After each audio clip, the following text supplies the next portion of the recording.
What's up, guys? It's 123 Epic Vine Graphics here, and I have this little neat series for you because my friend, that's far, he's learning how to do GFX, and this will probably help him. So, what we're going to be doing now is I'm just going to make a banner with what I do in real time. Probably episodes will be, 10 minutes, 15 minutes long. Alright, well, let's get this started. So, what I first do every single time is I open up my template. So I'll, file open and then go to your libraries or wherever you have it saved. And I made a new library and I just go down and I open up this. So yeah, I'll just close all my stuff right here. Pay no attention to that. Alright, so then you go file open, you go to your libraries, and you go to your library that you have it in, wherever you saved it. And I have it here. And then what I do is I usually open up the render. So you go to wherever put. I'm not going to be recording the render part of it. This is just the Photoshop part, by the way. So I'm just going to open up my render that I have. I just made this last night really quickly for a friend. And it's not anything good. I just made it within like 10 minutes. Then you're going to open up. What I usually do anyway is I open up a GFX pack, and I'm just going to open up my pack because this is what I use most of the time. Alright, so then it's opened up, and what I do now is, this is what I do each and every time. I always take the render and I put it inside the pack. The reason I put it inside the pack is because you got to make sure it's below the CCs too, is because now I try all my CCs on it. So I just see what one looks the best. Let's just see here. Don't want a really heavy one, but yeah, that one's bad. Might use that one. That one's nice. No. I think I might use this one. Yeah, I'm gonna use this one. The first one. So yeah, we're just gonna use this one. So we're just gonna select it, and you're just gonna drag it right into your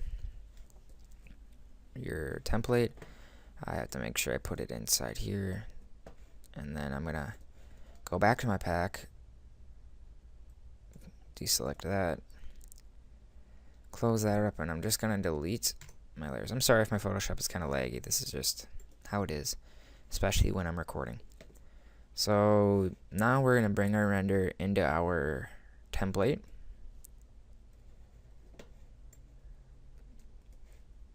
Make sure it's below this.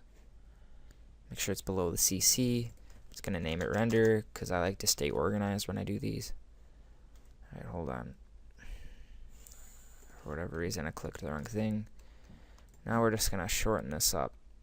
Or we're going to make it a bit smaller. Maybe I'll rotate it a little bit. I had the camera angle off a bit, I guess. Alright, then we're going to try and center it as much as possible. That's good. That's not even centered, but it's fine.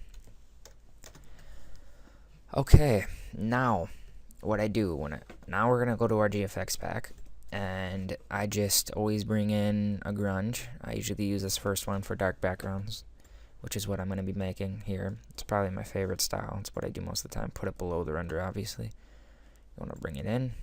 I'm just gonna Control J to copy, and just gonna bring it over here so that it covers a little bit more. Control J once again, cover a bit more of it. Control J once again, and we're gonna cover more. Then I'm gonna hold Shift and click the last one since my grunge copy 3 is selected, and we're gonna right click and go to merge layers. I'm just gonna call it grunge. Now I'm going to set the opacity of it down to about 25-30 is what I usually do. So that's fine. Alright, now we're going to go back to our GFX pack. Deselect the grunge. Tighten up that group. Go into a texture. I'm just going to use this first one. Put it above the render this time since this is going to be a texture over the render. You're going to want to put it over the render. Make sure it's covering the render when you do this. Alright, we're just going to size it up like that. Then we're going to set the layer style to overlay. And we're going to turn the opacity of it down to like a 50. Alright, we're going to keep it at 60. It looks nice with 60. Alright, then I'm going to hold Control, select the render and the texture together, then I'm going to Control G to group it, and I'm just going to call it render. This is what I do a lot, just to keep it nice and organized. And also what I do is I like to have when I have the texture selected, I use it, hold Control, and you have your cursor over the thumbnail for the render. If you click that, and there should be like a little white box, and it'll select your render. And then you can just click down here at the bar where the blending options and to create a folder and a layer and all these things. It should be like a thing that, to me, it looks like a camera with a really, really big scope in the middle of it. I just click that and I mask the layer, and that way it only shows up on there. Obviously, you can't really see an effect right now because we don't have that much stuff in it, but it will help later on. That way the texture won't show up on the other parts of it. Okay, now we're going to go back to our GFX pack, deselect the texture, and I think now what we can do is we can start adding stocks to it. So I'm going to actually add one more grunge to it. Not a big one, but the second one's fine for what we're going to be using it for. We're just going to drag that back in, put it below the render, I'm going to put it above the grunge, the first grunge. And yeah, this will look fine. I'm just going to put it actually right there, both sides of the render. It's not going to be covering the entire thing, but it's just going to be on both sides of the render. I'm going to merge those two layers, and I'm going to set the layer style to exclusion right now. It doesn't do much, but just it's a habit for me. And I'm going to set the opacity of it down to 25. And I'm going to group the two grunges together. Name it grunge. And now we're going to go over here and we're just going to add some stocks now. So I'm going to go to my effects. That's what I call it when I made my GFX pack. It's really stocks.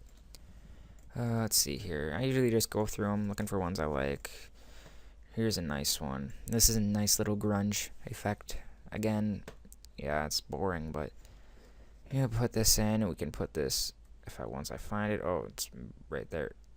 We're gonna put it right underneath the render, right there, and there we go. We're just gonna set the opacity of it down to about 25. With stocks, you always want low opacity, then set it to exclusion. Stocks and low opacities are your friend when you're making banners. Alright, then we're gonna I use this stock pretty much all the time when I make them. If you've seen any of my speed arts, you probably see me use these a lot. So then we're just gonna, this time I'm gonna put it all the way to the end. Control J, Control T, right click and flip horizontal. That way you have it so that it's on the other side. Drag it over to the other side of it. And there we go. And now I'm gonna hold Control, select the other copy of Effect 9, and I'm gonna right click, merge layers. So the layer style to exclusion, that way like the black won't show up and you can see the grunges in the background. Set that opacity down to about 20 this time, since this one shows up a lot. Maybe a good 15 will work. No, 20 is fine. Alright, then this is what I do with the stock of that. I go to filter, and I go to blur, and then I go to motion blur. I set the distance of it down to about 10. Click OK. And there you go. That's just a nice little effect.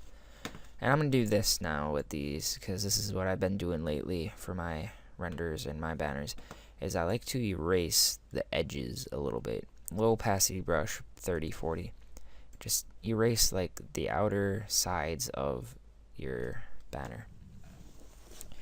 Alright, now what I'm seeing right here is it's kind of a little bit too dark. It's hard to read the render. So we're just going to click on texture, on the texture layer, and we're going to just hit this thing that looks like a postage stamp if you're peeling off. And I'm on CS6, by the way, so it might be something else for you. But you're going to create a new layer. I'm going to click the brush tool. I'm going to have a soft brush. I'm going to put it at like 100 pixels because that's just for my render. I'm actually going to turn that down to like I don't know, 75 is fine, I guess. Make sure you have white as your foreground color. And then we're going to set our layer style. What I use is I either use overlay, as you can see here, it creates that white type of thing, but I don't like that because it can get stuck in the cracks if you have